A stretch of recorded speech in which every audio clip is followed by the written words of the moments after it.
گویا امانت اور محاسبے کے درمیان ایک لازمی عقلی رابطہ ہے جس کو انسان کی محدود حکمت بھی کسی حال میں نظر انداز نہیں کرتی۔ پھر اسی حکمت کی بنا پر آدمی ارادی اور غیر ارادی افعال کے درمیان فرق کرتا ہے۔ ارادی افعال کے ساتھ اخلاقی ذمہ داری کا تصور وابستہ کرتا ہے۔ افعال میں نیک اور بد کی تمیز کرتا ہے۔ اچھے افعال کا نتیجہ تحسین اور انعام کی شکل میں دیکھنا چاہتا ہے اور برے افعال پر سزا کا تقاضا کرتا ہے۔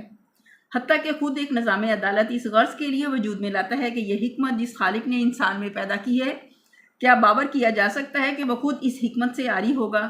کیا مانا جا سکتا ہے کہ اتنی بڑی دنیا اتنے سر و سامان اور اس قدر اختیارات کے ساتھ انسان کے سپرد کر کے وہ بھول گیا ہے؟ اس کا حساب وہ کبھی نہ لے گا۔ کیا کسی صحیح الدماغ آدمی کی عقل یہ گواہی دے سکتی ہے کہ انسان کے جو برے اعمال سزا سے بچ نکلے ہیں یا جن برائیوں کی متناسب سزا اسے نہیں مل سکی، اس کی باز پرس کے لیے کبھی عدالت قائم نہ ہوگی؟ اور جو بھلائیاں اپنے منصفانہ انعام سے محروم رہ گئی ہیں وہ ہمیشہ محروم ہی رہیں گی۔ اگر ایسا نہیں ہے تو قیامت اور زندگی بعد موت خدا حکمت کی حکیم کی حکمت کا ایک لازمی تقاضا ہے جس کا پورا ہونا نہیں بلکہ نہ ہونا سراسر بعید از عقل ہے۔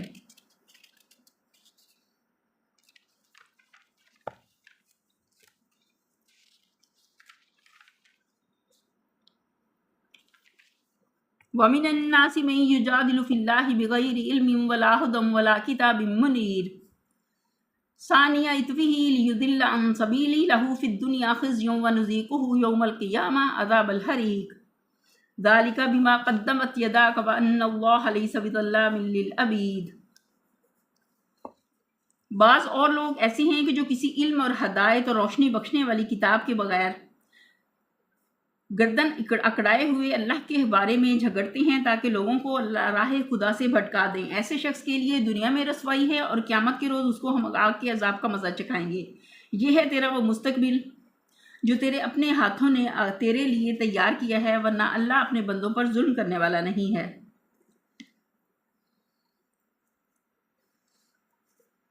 یعنی وہ ذاتی واقفیت جو براہ راست مشاہدے اور تجربے سے حاصل ہوئی ہے، یعنی وہ واقفیت جو کسی دلیل سے حاصل ہوئی ہے یا کسی علم رکھنے والے کی رہنمائی سے، یعنی وہ واقفیت جو اللہ کی نازل کردہ کتاب سے حاصل ہوئی ہے۔ اس میں تین کیفیتیں شامل ہیں: جاہلانہ ضد، ہٹ درمی، تکبر اور غرور نفس، اور کسی سمجھانے والے کی بات کی طرف التفات نہ کرنا۔ پہلے ان لوگوں کا ذکر تھا جو خود گمراہ ہیں، اور اس آیت میں ان لوگوں کا ذکر ہے جو خود ہی گمراہ نہیں ہوئے بلکہ دوسروں کو بھی گمراہ کرنے پر تلے رہتے ہیں۔